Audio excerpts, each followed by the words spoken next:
আজকে আমাদের সাবেক মন্ত্রী কামরুল ইসলাম সাহেবের মামলা ছিল, সেটা ছিল ওনারা গত 9/4/2026 তারিখে একটা অ্যাপ্লিকেশন দিয়েছিল যে তারা বাংলাদেশ মেডিকেল বিশ্ববিদ্যালয় যে হসপিটাল, সেই হসপিটাল থেকে তারা এভার কেয়ার হসপিটালে তারা চিকিৎসা নিতে চান। তো সেইটি ওই অ্যাপ্লিকেশনটা যেদিন শুনানি হয় বা ওই বিষয়ে যেদিন আদেশ হয় আমি উপস্থিত ছিলাম না, কিন্তু পরবর্তীকালে এটা আমার নোটিশে আসলো। সেখানে দেখা গেল যে তাকে পিজি হাসপাতালের পরিবর্তে এভার কেয়ার হসপিটালে তার চিকিৎসা দেওয়ার জন্যে আমাদের ট্রাইব্যুনাল থেকে একটা আদেশ হয়েছে। তো আমি তাৎক্ষণিকভাবে সেটা দেখে আমার কাছে মনে হলো যে এভার কেয়ার হসপিটালে আমাদের কোনো প্রিজন সেল নাই। এবং আপনারা এটাও জানেন যে আমাদের সারা দেশে এখন একটা সিকিউরিটি কনসার্ন চলছে, এবং সেখানে এভার কেয়ার হসপিটালে চিকিৎসা নিতে গেলে এটা একটা স্পেশাল অর্ডার লাগে, বা সেখানে ধরেন এই খরচকে বহন করবে এরকম কিছু থাকে, কিন্তু সেই আদেশের মধ্যে এরকম কোনো কিছুই ছিল না।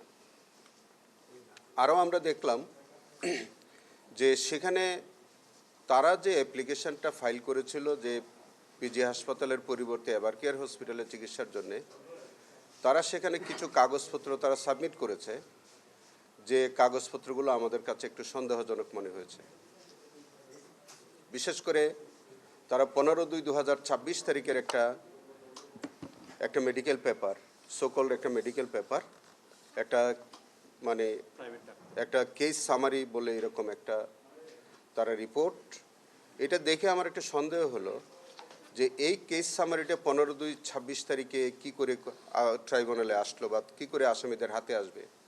কারণ উনি গত 18/11/2024 সাল থেকে হাজতে আছে, তাহলে 26 সালে 15/2/26 সালে উনি কী করে ডাক্তারের কাছে গেলেন?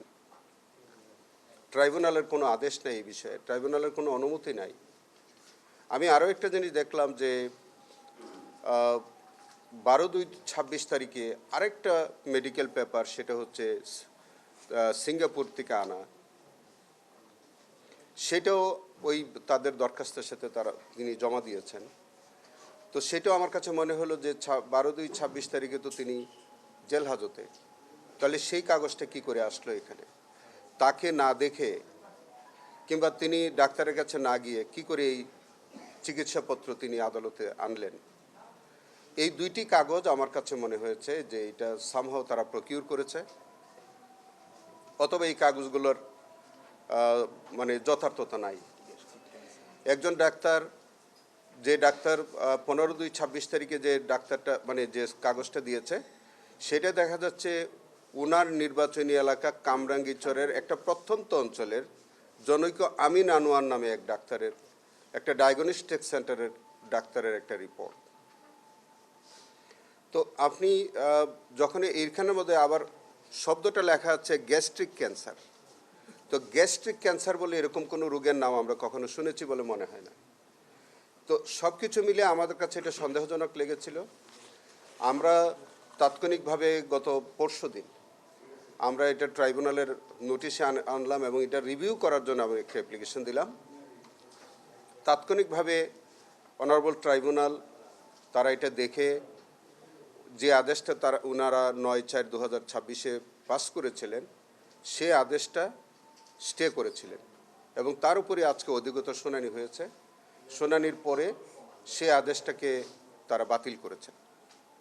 9/4/2026 যে আদেশ, অর্থাৎ পিজি হাসপাতালের পরিবর্তে এভার কেয়ার হসপিটালে যে চিকিৎসা নেওয়া সংক্রান্ত যে আদেশটা হয়েছিল সেটা রিকল করেছেন, অর্ডারটা বাতিল করেছেন। পাশাপাশি 15 দিনের মধ্যে জনাব কামরুল ইসলাম সাহেবের আইনজীবীদের কাছে তারা একটা শোকজ করেছেন বা কৈফিয়ত তলব করেছেন, যে কাগজগুলো 15/2 এবং 12/2/26 তারিখে যে কাগজগুলো তারা সাবমিট করেছে, এই কাগজগুলো কি করে হইল এটার একটা ব্যাখ্যা দেওয়ার জন্য 15 দিনের মধ্যে তাদের কাছে একটা শোকজ দিয়েছেন। এবং মিনহোয়াইল আমরা যে কাগজপত্রগুলো দিয়ে তিনি চিকিৎসা চাচ্ছেন, সেটা আমরা দেখলাম যে আসলে ইনফ্যাক্ট তার কোনো ওইরকম কোনো রোগ নাই। তার একটা ডায়াবেটিসের প্রশ্ন তারা উঠাচ্ছেন, আর ডিমেনশিয়ার কথা বলছেন। তো ডায়াবেটিক্স এবং ডিমেনশিয়া এগুলো তো ধরেন আমাদের প্রত্যেকের জীবনেই কম বেশি সকলের মধ্যেই আছে, এবং এই জাতীয় রোগের চিকিৎসা আমাদের জেলখানার অভ্যন্তরে যে মেডিকেল থাকে সেগুলোতেই সম্ভব। তা সত্ত্বেও তিনি পিজি হাসপাতালে ভর্তি হয়েছেন, পিজি হাসপাতালে চিকিৎসা নিচ্ছেন। তো আমাদের আজকে অনারেবল ট্রাইব্যুনাল বললেন যে যেহেতু তিনি পিজি হাসপাতালে আছেন, থাকুক আগামী 15 দিন পর্যন্ত। সেই 15 দিনের মধ্যে এই যে কাগজপত্র যেগুলো আমাদেরকে সন্দেহজনক মনে হয়েছে এগুলোর বিষয়ে তারা ব্যাখ্যা দিবেন। প্রকৃত রোগটা আসলে কি এই বিষয়ে কর্তৃপক্ষ পিজি হাসপাতাল থেকে রিপোর্ট তলব করেছেন, এবং সেই রিপোর্ট আসা সাপেক্ষে আগামী 15 দিন পরে একটা ডেট হয়েছে, কবে? 9/6 তারিখে ডেট হয়েছে, সেই তারিখে হয়তো এটার উপরে শুনানি হবে। আর ইন দ্য মিন টাইম এটা ডাক্তার দেবেন, মানে পিজি হাসপাতালের সংশ্লিষ্ট ডাক্তার দিবেন। আর ইন দ্য মিন টাইম আজকে তিনি মানে অ্যাডভোকেট কামরুল ইসলাম এবং রাশেদ খান মেনন দুইজনের বিরুদ্ধে 4টা চার্জ গঠন করা হয়েছে। এই 4টা চার্জের মধ্যে আছে যে তিনি তিনটা চার্জ গঠন করা হয়েছে। এর মধ্যে অন্যতম চার্জ হলো যে তিনি শেখ হাসিনার সভাপতিত্বে 14 দলীয় নেতৃবৃন্দ হিসেবে তিনি এবং রাশেদ খান মেনন সহ আওয়ামী লীগের নেতৃবৃন্দ তারা একটা মিটিং করেছিলেন। সেই মিটিংয়ের মধ্যে বৈষম্যবিরোধী ছাত্রদের আন্দোলন দমন করবার জন্যে তারা নির্দেশনা দেন, কারফিউ জারি করার মতো সিদ্ধান্ত নিয়েছিলেন, এবং সেই সিদ্ধান্তের পরিপ্রেক্ষিতেই সারা দেশে বহু হতাহতের ঘটনা ঘটেছিল, অনেক মানবতা বিরোধী অপরাধ সংঘটিত হয়েছিল। এইগুলো উপরে চার্জ গঠন করা হয়েছে। আগামী তারিখ থেকে সাক্ষীর সাক্ষ্য গ্রহণ করা হবে। 21 দিন পরে 9/6 তারিখে আবার একটা ডেট হয়েছে, সেই তারিখে আশা করছি আমরা সাক্ষীর কার্যক্রম শুরু করব। এটি গেছে এই বিষয়ে। আর আমাদের আইজিপি, সাবেক আইজিপি শহীদুল হক সাহেবও একইভাবে তিনি তার চিকিৎসা সংক্রান্ত একটা আবেদন করেছিলেন, কিন্তু আমরা দেখলাম জেল কর্তৃপক্ষটা করেছিলেন, এটার কোনো আইনগত ভিত্তি নাই।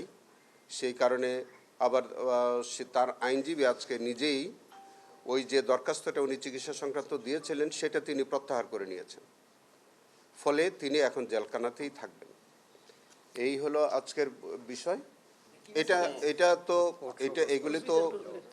সেগুলো তো অপরাধ, এবং এই যে ট্রাইব্যুনালের সাথে এই যে মিথ্যা কাগজপত্র দাখিল করে বিভিন্ন আদেশ নেওয়া, এগুলো ফ্রড প্র্যাকটিস। এবং ফ্রড প্র্যাকটিস এই কারণে যে তিনি অসুস্থতার ভান করে পিজি হাসপাতালের পরিবর্তে এভারকেয়ার হসপিটালে যাওয়া, সেখান থেকে তার মতো করে কোনো রিপোর্ট বানিয়ে নিয়ে আসা, এবং সেখান থেকে তিনি বিশেষ কোনো সুবিধা নেওয়া, আদালতের কার্যক্রম, ট্রাইব্যুনালের কার্যক্রম ব্যাহত করা, এগুলো নানান বিষয় হতে পারে। এইসব নানান উদ্দেশ্য থেকে এই জাতীয় পদক্ষেপ তিনি নিয়ে থাকতে পারেন।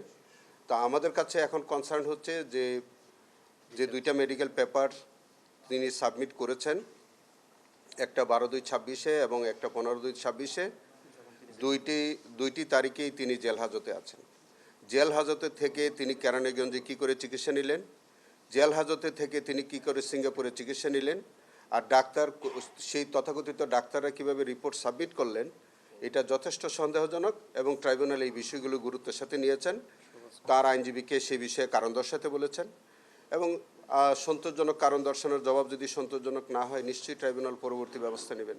না, আমি শুরুতেই বলেছি যে এটা যখন মানে প্রথম দিন তারা যখন ফাইল করেছিল সেদিন আমাদের নোটিশে ওই বিষয়টা আসে নাই, এই কারণে যে সেখানে তারা শুধু চিকিৎসার কথা বলেছিলেন। তো চিকিৎসার কথা যেহেতু বলেছিলেন, স্বাভাবিক কারণে যে যখন কেউ চিকিৎসার কথা বলে এটা মানবিক কারণে দেখা হয়। কিন্তু পরে যখন আমরা দেখলাম যে এরকম একটা অর্ডার হয়ে গেছে যে পিজির পরিবর্তে এভারকেয়ারে নেওয়ার জন্য, তখন বিষয়টা আমাদের নোটিশে আনা হলো, এবং আমরা গুরুত্বের সাথে বিষয়টা আমরা দেখলাম। তখন দেখতে গিয়ে আমরা দেখলাম যে এরকম কিছু সন্দেহজনক কাগজপত্র সাবমিট করে তারা আদালতের সাথে হয়তো ফ্রড প্র্যাকটিস করে বা ট্রাইব্যুনালের সাথে ফ্রড প্র্যাকটিস করে এরকম একটা আদেশ নিয়েছে, যেটা ট্রাইব্যুনালও পরবর্তীতে উপলব্ধি করেছেন এবং আজকে এই আদেশটা রিকল করেছেন।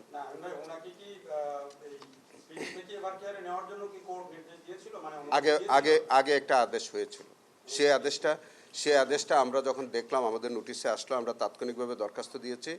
সেই আদেশটা স্টে হয়েছিল আজকে পর্যন্ত। আজকে ফার্দার শুনানি সাপেক্ষে ওই আদেশটা বাতিল হয়েছে বা রিকল হয়েছে। না, আমাদের ট্রাইব্যুনাল বা কোনো কোর্টে তো আসলে নিজস্ব চিকিৎসক রাখার কোনো সুযোগ নাই। আমরা খালি চোখে আমাদের নিজস্ব এক্সপার্টাইজ থেকে আমরা যেগুলো দেখি সেগুলি আমরা হয় বিরোধিতা করি বা সমর্থন করি। সেখানে আদালত তো আপনারা জানেন যে এক্সপার্ট অফ অল এক্সপার্ট। তো আদালত যে কোনো কাগজপত্র দেখে তারা চিন্তা করতে পারেন বা সেই পরবর্তীকালে খালি চোখে যা দেখেন তখন তা দেখেন। কিন্তু পরবর্তীকালে যেমনটা আজকে আমরা ট্রাইব্যুনালের নোটিশে আনলাম এবং পরিষ্কার করে আমরা দেখাতে পারলাম যে এই কাগজ দুটিই সন্দেহজনক এবং এটা বাস্তবতা বিবর্জিত। উনি জেলখানে আছেন, সেখানে কি করে কেরানীগঞ্জের কামরাঙ্গীরচরে একজন ডাক্তারের কাছে তিনি সেই রিপোর্ট সাবমিট করেন, ডাক্তারই বা কী করে রিপোর্ট দেয়, সেই ডাক্তারের অস্তিত্ব নিয়েও আমাদের প্রশ্ন আছে যে তিনি আদৌ এরকম কোনো ডাক্তারের অস্তিত্ব আছে কিনা, বা ওই যে সিঙ্গাপুর থেকে যে কাগজটা আসলো আদৌ এটা সিঙ্গাপুরের কোনো কাগজ কিনা। তো সেই সবগুলোই তারা জবাব দিবেন, ব্যাখ্যা দিবেন নিশ্চয়ই, এবং পরবর্তী শুনানির সময় এগুলি আরও আলোচনা হবে। একটা বিষয় সেটি হলো যে আপনারা না, আপনি যথার্থই বলেছেন যে বেগম খালেদা জিয়ার আমি অন্যতম আইনজীবী হিসাবে আমরা বহুবার তখনকার ট্রাইব্যুনাল বা তখনকার কোর্টে আমরা আবেদন করতাম এবং আমরা উপযুক্ত আদালতে বেগম খালেদা জিয়ার যে রোগ ছিল সেটা আমাদের দেশে কিন্তু চিকিৎসার সুযোগ ছিল না এবং সেই কাগজপত্র আমরা জেনুইন কাগজপত্র দাখিল সাপেক্ষে আমরা ওই আবেদনগুলো করতাম। কিন্তু তখনকার সরকার আমাদের এইগুলোর উপরে বিদ্রূপ করতেন। আজকের যিনি আসামি তিনিও অনেকবার বিদ্রূপ করেছেন এই বিষয় নিয়ে। একদিকে কোর্ট আমাদের আবেদনগুলো গ্রহণ করতেন না, অথবা সরকার, তৎকালীন সরকারও এই বিষয় নিয়ে নানান বিদ্রূপাত্মক কথাবার্তা বলতেন। তো যাই হোক, আমরা কিন্তু এভার কেয়ার হসপিটালে তখন আমরা চিকিৎসার সুযোগ পাইনি বেগম জিয়ার পক্ষে। তো যাই হোক, এখন প্রশ্নটা হচ্ছে যে উনি যে কাগজপত্রগুলো দাখিল করলেন সেই কাগজপত্রগুলো খুব দৃশ্যতই আমার কাছে মনে হয়েছে যে এগুলি ওনার অলরেডি সকল নোটিশ দিয়েছেন, তারা লয়াররা কি ব্যাখ্যা দিবেন সেই অনুযায়ী হয়তো ট্রাইব্যুনাল পরবর্তী ব্যবস্থা নেবে। আপনার প্রথম প্রশ্নটা হচ্ছে কালকে দুইজন আমাদের এখানে কর্মরত, ট্রাইব্যুনালে কর্মরত দুইজন পুলিশ কনস্টেবল বোধহয়, ওনারা দুইজন কনস্টেবল পদমর্যাদার বোধহয় এরকম দুইজন, তারা একজন আসামির সাথে হেঁটে যাচ্ছিলেন। সেখানে একটা শব্দ বোধহয় ওনারা বলেছিলেন এইভাবে যে স্যার কোনো টেনশন করেন না, আমরা তো আছি, এরকম বোধহয়। সিকিউরিটি ম্যানেজমেন্ট বা আমাদের আদালতে আসামিদেরকে আনা নেওয়ার এই পুরো কার্যক্রমটা আমাদের রেজিস্ট্রার কার্যালয়ের পক্ষ থেকে করা হয়, মানে দেখাশোনা করা হয়। এবং আমি পরবর্তীতে দেখেছি যে তাদের বিরুদ্ধে বোধহয় রেজিস্ট্রার কার্যালয় থেকে একটা ব্যবস্থা নেওয়ার জন্য ওনারা একটা চিঠি দিয়েছেন এবং সম্ভবত আজকে ওই দুইজন পুলিশ সদস্য বোধহয় আমাদের ট্রাইব্যুনালে নাই আজকে। এবং এইটা আসলে পুলিশের যারা অথরিটি আছেন, এই কথোপকথনের ব্যাকগ্রাউন্ড কি বিষয়ে তিনি এই শব্দ ব্যবহার করেছেন বা এটার কি ভালো উদ্দেশ্যে খারাপ উদ্দেশ্যে, এগুলি তারা হয়তো যাচাই বাছাই করবেন। এগুলোতে সাথে আমাদের সংশ্লিষ্টতা নাই বললেই চলে, এক। দ্বিতীয়ত হলো আপনি যেটা বলছেন যে আমাদের ফ্যাক্টস ফাইন্ডিং, অন্য কোনো বিষয়ে কথা বলতে পারে, আমি এই বিষয়ে একেবারেই কোনো মন্তব্য করার সুযোগ নাই, কারণ সেটা তারা ব্যবস্থা নিলে ইউটিউবারদের বিরুদ্ধে নিতে পারেন, তারা ওই যে সমস্ত জায়গায় শেখাতে পারে, কিন্তু তাদের উপর তাদের না শুনে সরাসরি তাদেরকে না না এই বিষয়ে আমি একেবারেই কোনো মন্তব্য করতে পারবো না। এটা যেহেতু ইতিমধ্যে তাদের অথরিটির দৃষ্টি আকর্ষণ করা হয়েছে, কারণ এই বিষয়ে একেবারেই আমার কোনো কনসার্ন না। নাম্বার টু হচ্ছে আপনারা যেটা বলছেন যে আমাদের ফ্যাক্টস ফাইন্ডিং, আসলে ফ্যাক্টস ফাইন্ডিং কার্যক্রম তো আমাদের চলছেই, আপনাদেরকে বারবার উত্তর দিয়ে যাচ্ছি।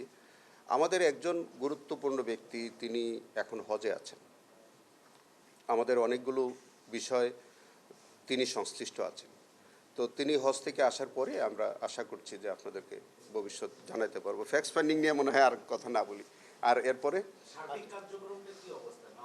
ও সেটা হচ্ছে আমাদের সার্বিক কার্যক্রম। আলহামদুলিল্লাহ আমরা, আপনারা জানেন যে আমাদের 16 জন প্রসিকিউটর আমরা কাজ করি। আমাদের ইনভেস্টিগেশন এজেন্সির মধ্যে ওখানে 24 জন কর্মকর্তা কাজ করে। আমরা এটা আপনাদের একটু অবহিত করি, সেটা হচ্ছে যে আমাদের 22টা কেস এখন বিচার চলমান। আমাদের 2টা ট্রাইব্যুনাল, 22টা কেস এখন কিন্তু সাক্ষীর পর্যায়ে আমরা প্রতিদিন আমাদের এগুলো সাক্ষীর কার্যক্রম চলে। আমাদের প্রায় 30টা কেস আমাদের ইনভেস্টিগেশন রিপোর্ট সাবমিটের অপেক্ষায়, আর প্রায় 450 মামলার উপরে আমাদের কাছে কমপ্লেইন্ট এসছে, যেগুলো আমরা পর্যায়ক্রমে আমরা ইনভেস্টিগেশন কার্যক্রম আমরা শুরু করতে যাচ্ছি। এর মধ্যে আপনারা দেখেছেন যে আমাদের প্রায় গুমের মামলা, যেগুলো আমরা খুব অগ্রাধিকার ভিত্তিতে এই গুমের কেসগুলো আমরা হাতে নিয়েছি। বৈষম্য বিরোধী আন্দোলনের সময় যেসব মানবতা বিরোধী অপরাধ সংঘটিত হয়েছে সেগুলো তো আমরা অগ্রাধিকার ভিত্তিতে নিচ্ছি, কিন্তু আমরা সাম্প্রতিক সময়ে যে গুমের উপরে যে ঘটনাগুলো ঘটেছে, গুমের মতো অমানবিক যে ঘটনাগুলো ঘটেছিল, সেইগুলি আমরা প্রায় 100-র উপরে অভিযোগ ইতিমধ্যে আমরা হাতে নিয়েছি। আমাদের তদন্ত সংস্থার সংশ্লিষ্ট কর্মকর্তা তারা দায়িত্ব নিয়েছেন। আপনারা জেনে থাকবেন যে আমাদের প্রত্যেকটা তদন্ত কাজে আমাদের একজন প্রসিকিউটর এটা সুপারভাইজিং অথরিটি হিসেবে তারা কাজ করে। ইতিমধ্যে আমরা আমাদের প্রত্যেকটা কেসের সাথে আমাদের একজন প্রসিকিউটরকে দায়িত্ব দিয়েছি। ইনভেস্টিগেশন এজেন্সির যারা আমরা কাজ করে তারা কাজ শুরু করে দিয়েছেন। এবং এইটা আপনাদের একটু অবহিত করে রাখি যে আমাদের এই গুমের ঘটনা কিন্তু সারা বাংলাদেশে ঘটেছে, অথবা আমাদের ইনভেস্টিগেশনটা কোনোটার ইনভেস্টিগেশন ঢাকায়, কোনোটা হয়তো চট্টগ্রামে, কোনোটা হয়তো অন্য কোনো জেলায়। তো সারা বাংলাদেশব্যাপী কিন্তু আমাদের এই কাজগুলো করতে হয়। আমাদের যে ধরেন যে লোকবল আমাদের আছে, সেই সীমিত লোকবল নিয়েই কিন্তু আমাদের এই বৃহৎ কাজগুলো আমাদের করে যেতে হচ্ছে। সারা বাংলাদেশে আমাদেরকে ট্রাভেল করতে হয়। আমাদের তো ইনভেস্টিগেশন এজেন্সির লোকজন কিন্তু রাত দিন তারা পরিশ্রম করে। আমরা এখান থেকে যতটুকুন পারি আমরা তাদেরকে আইনগত সহায়তা সহ সামগ্রিক বিষয়ে আমরা তাদেরকে সহযোগিতা করি। এবং ইতিমধ্যে আপনারা দেখেছেন যে আমরা বৈষম্য বিরোধী যেসব মানবতা বিরোধী হত্যাকাণ্ডগুলো হয়েছে আমরা সেখানে ক্যাম্পিং করছি। ইতিমধ্যে আমরা নরসিংদীতে গিয়ে আমরা সেখানে 22 জন নিহত পরিবারের সাথে আমরা কথা বলে এসেছি। এবং সেখানে আমাদের ইনভেস্টিগেশন এজেন্সির যারা লোকজন ছিল, স্থানীয় এজেন্সির লোকজন যারা ছিল, সবার সাথে আমরা ক্যাম্পিং করে আমরা প্রয়োজনীয় ইনস্ট্রাকশন দিয়ে আসছি যে তদন্তের কার্যক্রমের যে কিভাবে কি করতে হবে সব কিছু আমরা একটা গাইডলাইন দিয়ে এসেছি। একইভাবে আপনারা জানবেন যে আগামী 9 তারিখে আমরা উত্তরায় যাব। সেখানে আমাদের ইনভেস্টিগেশন এজেন্সির লোকজন থাকবে, আমরা থাকব। সেখানে আমরা প্রায় শতাধিক পরিবারের সাথে, হয়তো আমাদের নিহত পরিবারের সাথে আমাদের কথা হবে এবং তাদের বক্তব্য আমরা শুনব। সেখানে আমাদের যারা তদন্ত কার্যে সংশ্লিষ্ট থাকবেন তাদেরকে আমরা প্রয়োজনীয় গাইডলাইন দিয়ে আসব। এবং সেইভাবেই কিন্তু আমরা প্রত্যেকটা, এবং এরপরে আমরা কিন্তু যাত্রাবাড়িতে যাচ্ছি। জানেন আপনারা ইতিমধ্যে যাত্রাবাড়িতে আমাদের প্রায় 2 বা 3টা মামলা বিচার কার্য চলছে। আমাদের এখানে কিন্তু অনেক বেশি ক্যাজুয়ালিটি হয়েছে। সেখানেও আমরা একটা ক্যাম্পিং করব। সেখানে আমরা সকল নিহত পরিবারের সদস্যদেরকে আমরা তাদেরকে ডাকবো, তাদের বক্তব্য শুনবো। এইরকম করি আমাদের। এরপরে আমাদের দেখেন আমাদের ক্রস ফায়ার আছে। সেই ক্রস ফায়ারগুলো কিন্তু আমরা সারা বাংলাদেশে এগুলো আমরা তথ্য সংগ্রহ করে যাচ্ছি। এর আগেও আপনাদেরকে বলেছি যে ক্রস ফায়ারের যত ঘটনা ঘটেছে সারা দেশে সেগুলো আমরা কিন্তু, যেগুলো আমাদের এই ট্রাইব্যুনালে তদন্ত বা বিচার্য যে বিষয়গুলো সেগুলো আমরা তুলে আনার চেষ্টা করছি। এই সামগ্রিক কাজগুলোই আমরা আসলে ইনফ্যাক্ট করে যাচ্ছি এবং ইনশাল্লাহ আমাদের এই ট্রাইব্যুনাল এর একদিকে যেমন বিচার কার্যক্রম চলছে, আমরা প্রসিকিউশন এবং ইনভেস্টিগেশন এজেন্সির লোকজন আমরা যেভাবে পরিশ্রম করে যাচ্ছি, আমরা চেষ্টা করব যে বাংলাদেশে মানবতা বিরোধী যতগুলো ঘটনা ঘটেছে প্রত্যেকটির তদন্ত এবং বিচারের নিশ্চিত করার জন্য আমরা কাজ করে যাচ্ছি। এবং আমরা বিশ্বাস করি যে আমাদের এই বিচার প্রক্রিয়ার মধ্য দিয়ে আমরা একটা দৃষ্টান্ত স্থাপন করতে চাই, একটা মেসেজ দিতে চাই যে বাংলাদেশে যাতে এই জাতীয় ঘটনার আর কোনো পুনরাবৃত্তি না ঘটে। নতুন কোনো তদন্ত শেষ হয়েছে কিনা? আমি নাম উল্লেখ করলাম না, তবে 3টা রিপোর্ট আমরা একেবারেই কমপ্লিট করেছি। এই 3টা রিপোর্ট আশা করছি উইদিন 7 ডেজ আমরা দাখিল করতে পারবো। আমাদের একজন তদন্তকারী কর্মকর্তা তিনি হজে গেছেন, তিনিও আসবেন। আর 2টা বা 3টা বা 4টা রিপোর্ট ইতিমধ্যে কমপ্লিট হয়ে গেছে। আমরা ফর্মাল চার্জ রেডি করতেছি, এগুলো আমরা শিগগির সাবমিট করে দিতে পারবো। একটা বিষয় সেটা হলে চলবে। না, আমি দেখেন, আমি আপনাকে বলি যে আজকে আমি চিফ প্রসিকিউটর হিসেবে আমার প্রসিকিউশন টিমের যেমন আমি প্রধান, আমি কিন্তু ইনভেস্টিগেশন এজেন্সিরও মানুষ, আমি কিন্তু ইনভেস্টিগেশনেরও পার্ট। তো আপনি এটা মনে করার কোনো কারণ নাই যে আমার কোনো তদন্তকারী কর্মকর্তা কেউ যদি কোনো অপরাধের সাথে সম্পৃক্ত থাকে, সেই জায়গায় আমি সরাসরি হস্তক্ষেপ না করতে পারলে আমি সুপারিশ করতে পারবো। অতএব আমাদের এই টোটাল যে কর্মযজ্ঞ, তদন্ত, বিচার সব কিছুর মধ্যে, সেটা আমি আপনাকে খুব পরিষ্কার করেই বলি। আমি সরাসরি যে- নামটাই বলে হ্যাঁ, আমি না, নামটা আমরা এখন নিচ্ছি না আপনার কাছ থেকে, আমরা তদন্তের সাথে ওইটা আপনার কাছে গোপনই থাকুক, আপনি আমাকে পার্সোনালি দেন। কিন্তু তার বিরুদ্ধে বিস্তর অভিযোগ রয়েছে। ইটস অল রাইট, সেটা হচ্ছে যে কেউ যদি এরকম থাকে, অবশ্যই আপনাদের কাছ থেকে আমরা গোপনে আমাদের এই তথ্যগুলো আমাদেরকে দেন। আমরা সব কিছু যদি ফ্যাক্টস ফাইন্ডিংয়ের মধ্যে এগুলোও নিয়ে আসতে হয় আমরা নিয়ে আসবো।